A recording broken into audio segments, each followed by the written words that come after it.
ambil terus. Jadi ada 4 bagian. Anda mau buat 5 bagian boleh. Jadi perkiraan dari grafiknya ya. Jadi nilainya di sini 0, nilainya di sini berapa kedalaman 4, sekitar 200 ini ya. Hambatan pelekat yang ini ya. Yang dilihat adalah ini. Nilai cliff, hambatan pelekatnya yang di bawah. Gitu ya. Setelah itu masukkan nilainya. Nah, ini 200 ini adalah jumlah hambatan pelekat yang ada di grafik. Ya. 400 ini adalah ini apa namanya? 0 sampai 4. Jadi panjangnya 400 meter. 400 cm. Gitu ya. Kalau yang ini 4 sampai 6 jadi 2 meter. 6 sampai 13 ada 7 meter. 13 sampai 16 ada 300 cm atau 3 meter. Ini adalah nilai hambatan pelekat di kedalaman 4 meter. Dibandingkan dikurangi dengan hambatan pelekat di kedalaman 0, dia nilainya 0. Kedalaman 6 meter 240 dikurangi 200, yang ini 560 dikurangi dengan 240, ini 800 dikurangi 560. Maka ketemu ini disebut dengan nilai C-nya. Ya, nilai cliff. Oke. Maka rumusannya itu dimasukkan ke sini. Jadi ini adalah luas permukaan atau V dikalikan dengan D, gitu ya. V-nya itu 3,14 dikalikan 0,5 dikalikan dengan ini tadi, ini panjangnya, dibagikan dengan 5 safety factor untuk friksi. Maka ketemu 249, sekian ton. Maka daya dukung ultimate-nya adalah ini yang tadi ujung ditambahkan dengan 249, maka ketemu 983, sekian dalam satuan ton. Jadi ya. Ini.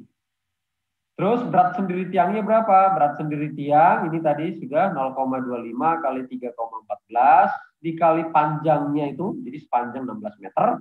Berat tiang bisa diambil 2,5 ton per meter misalnya, atau 24 kilonewton. Jadi di total sekitar 7,85 ton. Gitu ya. Terus beban yang diizinkan, ya toh? Beban yang diizinkan adalah daya dukung ultimate-nya ini dikurangi berat tiangnya, maka ketemu 975. Sekarang mana yang dipakai? Yang diizinkan beban di atas tiang. Kalau dari hasil soil investigasi atau penyelidikan tanah, itu boleh diizinkan 975 ton. Misalnya gini ya, ini hitungannya ya. Dalam sehari-hari saya kira nggak mungkin. 975,7 ton. Tetapi karena dari materialnya yang tadi butuh beton dan seterusnya diizinkan hanya 113,9 ton. Maka yang digunakan itu adalah yang ini. Jangan yang ini gitu ya, diambil nilai terkecil. Gitu ya. Jadi perhitungan daya dukung tiang tunggal atau single pile untuk data sondir inilah contohnya, gitu ya. Jadi kalau ada soal bagaimana cara menghitung daya dukung satu tiang dengan menggunakan data sondir, ya pakai ini rumusannya. Kalau tiangnya bulat atau spoon pile, ya ini rumusannya. Kalau tiang pancangnya adalah 4 persegi, maka rubah luasannya. Jadi luasannya dirubah menjadi panjang dikali lebar, gitu ya. Soal kedua, sebelum masuk ke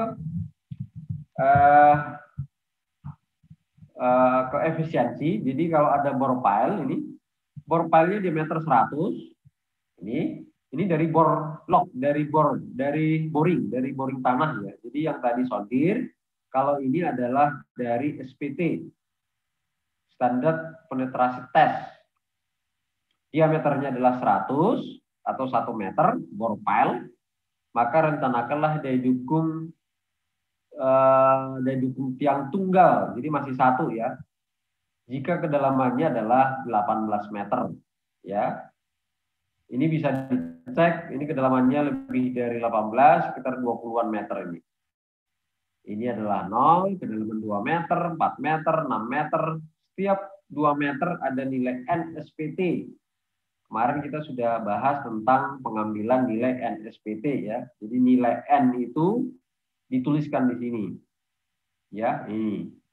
Jadi dari N2 ditambah N1 atau 30 cm dari perhitungan terakhir. Ya. Oke. Ini contoh hasil bor ya, hasil bor apa namanya? Boring dari SPT. Nah, sekarang penyelesaiannya sama ya. Jadi cek terhadap kekuatan bahan. Kalau bor pile itu K-nya adalah K350, maka FC-nya itu kurang lebih sekitar 29 MPa. Gitu ya. Maka tegangan izinnya saya ambil juga 0,3 dikalikan dengan FC aksen dikalikan 1000 karena dalam satuan kilonewton. Maka ketemu 8,715. D diameternya beda dengan yang spoon pile. Spoon pile itu ada lubang di tengah. Kalau bor pile itu dia penuh. Maka luasan tiang itu dianggap dia penuh. Seperempat ini luas lingkaran ya. Rumusan luas lingkaran seperempat VD kuadrat. Atau V dibagi 4 dikalikan dengan diameter kuadrat. Maka ketemu ini. Rencana tiang panjangnya adalah kedalamannya 18 meter, maka berat tiangnya itu adalah 353,43 kN, maka daya dukung tiang yang diizinkan itu, kalau dari kekuatan bahan, itu sekitar 6.491 kN, dirubah satuannya dalam ton, itu dibagi 10, jadi 649,13 ton. Artinya kalau dari segi mutu bahannya, mutu betonnya, itu tiangnya bisa menahan 649 ton. Itu diizinkan. Gitu ya, kalau dari segi bahannya, mutunya. Sekarang kalau dari segi hasil SPT-nya, dari segi kekuatan tanahnya. Nah ini sama seperti yang tadi. Dicek dulu terhadap tahanan ujung ya. Rumusan ini sudah ada minggu lalu bahwa Q tiang itu adalah B dikalikan dengan AB. QB-nya itu adalah 9 kalikan dengan CU. Ini untuk tanah-tanah kering, tanah lempungan. CU-nya adalah 6,55 dikalikan dengan N dalam satuan kPa, kilopascal ya. Satuannya jangan lupa ya, berubah-berubah satuan ya. Sama, maka N-nya itu adalah nilai rata-rata 10D, kita ambil 10D ya, ke atas dan 4D ke bawah. Maka ketemu nilai N design atau yang dibutuhkan adalah 41. Ini itu dari hasil grafik SPT yang tadi. Gitu ya. Maka Q tiang ini sesuai dengan rumusannya, QB-nya itu adalah 9 kalikan dengan CU atau 6. CU-nya itu adalah 6,5 dikalikan dengan N, maka ketemu sekian.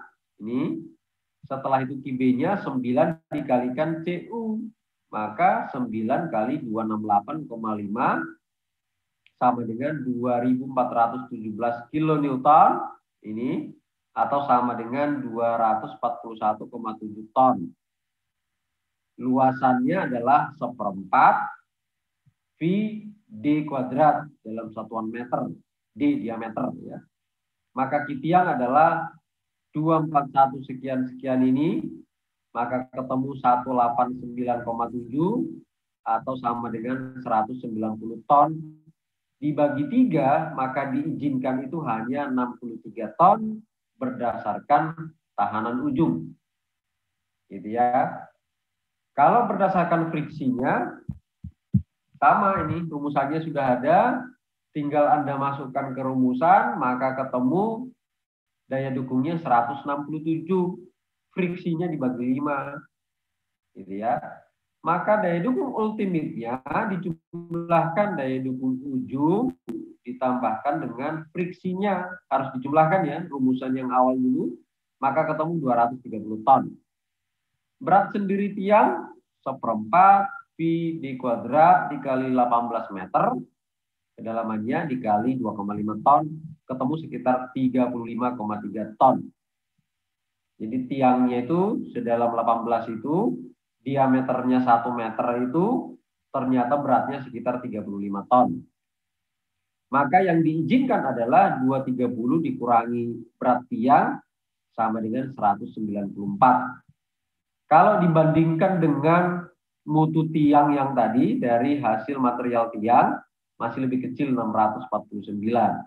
Maka yang diambil yang terkecil. Jadi yang diizinkan di atas tiang itu adalah 194,5 ton maksimum. 200 ton nggak boleh. Jadi ya, jadi rumusannya hanya itu. Oke, masih ada waktu 15 menit. Coba kita bahas tentang kelompok tiang. Sampai sini paham ya?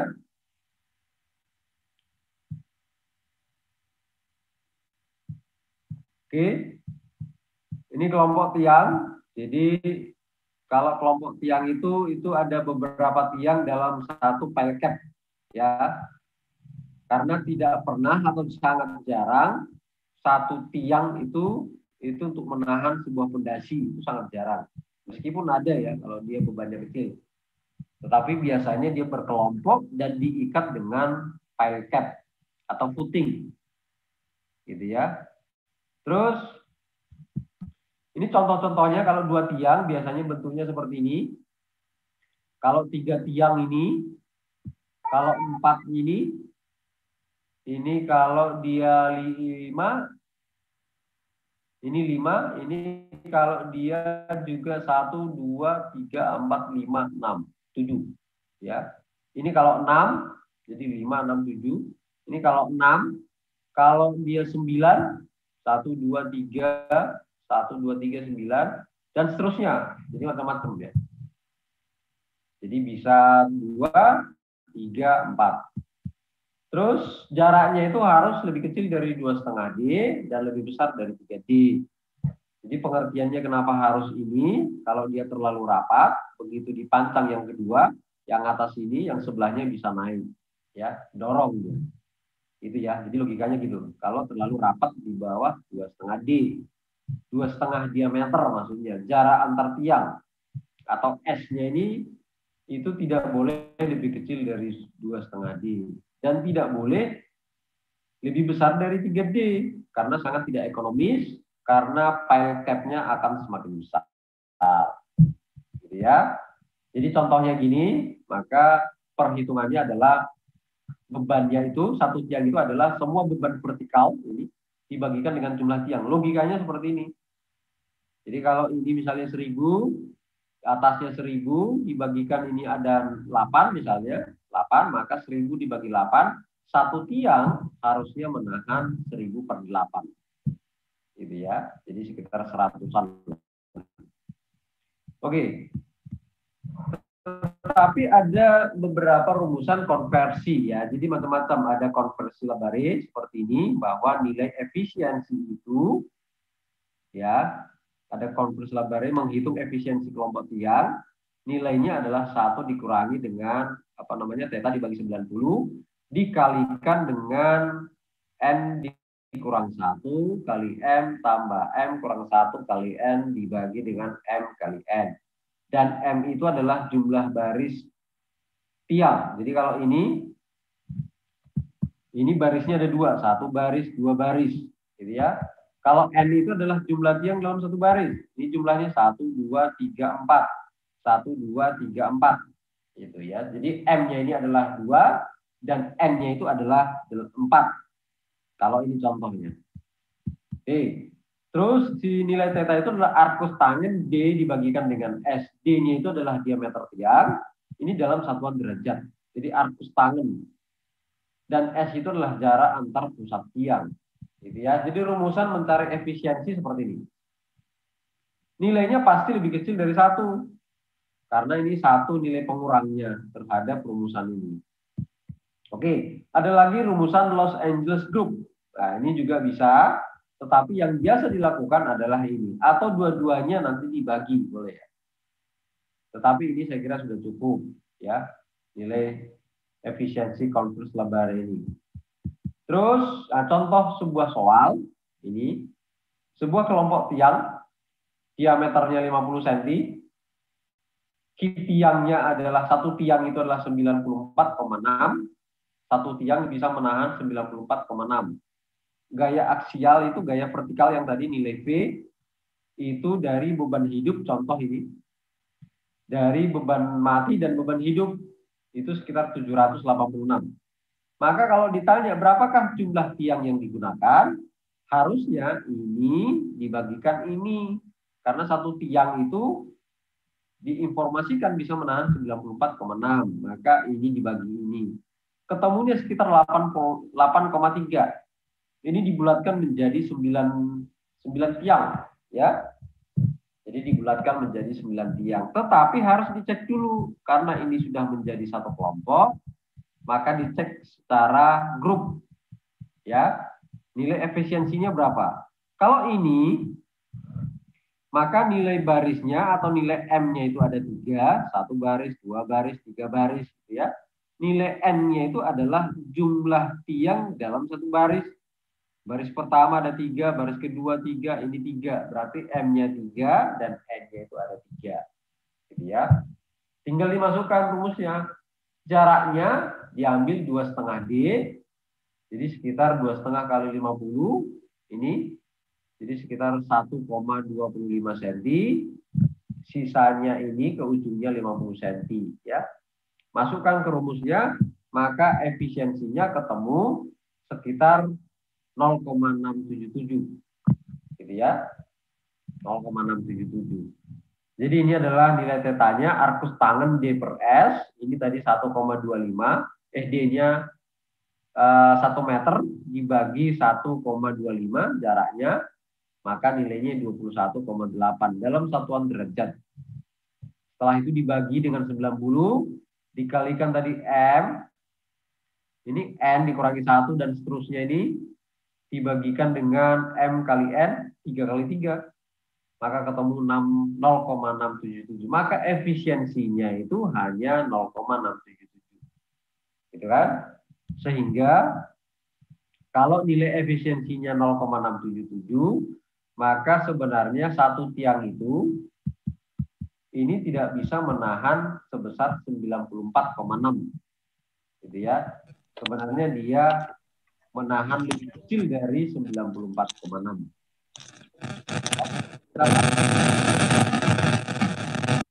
Kalau kita menggunakan dengan tetap menahan beban sebesar ini, maka bisa kita tambahkan jumlah tiangnya. Gitu ya. Jadi caranya seperti itu, menghitung efisiensi kelompok tiang. Rumusannya pakai yang ini, saya kira sudah cukup. Tinggal nanti dihitung apa nilai efisiensinya. Kalau nilai efisiensinya sudah ketemu, maka kira-kira beban yang diizinkan itu saya kira sudah ketemu. Kira-kira berapa? Oke? Sampai di sini ada pertanyaan? Suaranya siapa ini? David?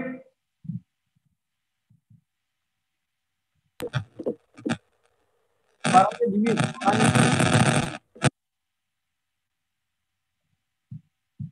Sudah? Pak mau tanya, Pak. Ya. Kalau misal di tiap baris itu jumlah tiangnya beda, terus ngitungnya gimana, Pak? Kalau beda juga diambil ini aja, diambil yang paling minimum. Oh, diambil yang paling dikit. Ya, diambil yang paling minimum. Meskipun sebenarnya kalau perhitungan apa namanya, itu rumusannya bisa beda juga. Itu ada rumusan-rumusan yang tadi, sebenarnya efisiensi itu rumusannya banyak. Ya, rumusan efisiensi itu sangat banyak rumusannya. Coba saya tunjukkan. Oh ya, Pak.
Bisa kelihatan?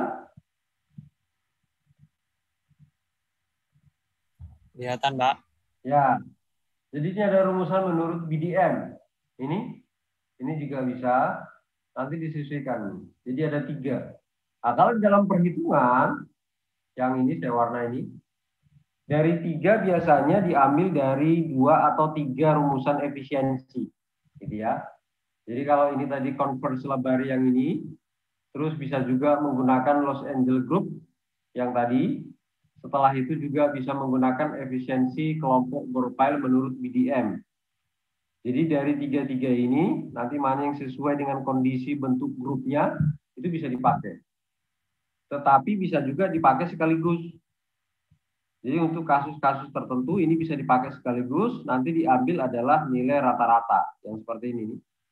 Jadi ambil dari 3 ini dijumlahkan. Tetapi biasanya hanya 2 ini pun sudah cukup. Yang diambil adalah yang rumusan yang ini, gitu ya. Jadi ini pun sudah cukup untuk menghitung berapa nilai efisiensi. Intinya bahwa 100% beban itu tidak mungkin ditahan oleh oleh tiang dalam satu grup. Jadi kalau tadi bebannya 100 ya 1000, kalau tiangnya itu ada 10, maka tidak mungkin setelah dibuat menjadi grup itu bisa menahan 100 ton. Itu nggak mungkin. Harus diefisiensi. Setelah diefisiensi yang nilainya lebih kecil dari 1, maka seharusnya beban yang diizinkan itu tidak lagi 1000. Itu ya. Jadi harus dikurangi kira-kira berapa nilai efisiensinya. Itu ya. Gitu. Jadi macam-macam rumusan nilai untuk mencari nilai efisiensi. Gitu. Oh ya, Pak. Terima kasih, Pak. Ya, jadi kalau ada soal saya kira udah bisa ya. Mungkin soal ujian juga hampir-hampir mirip. Ya seperti itulah soal-soalnya. Makanya sudah saya bagikan di linknya itu. Ada lagi?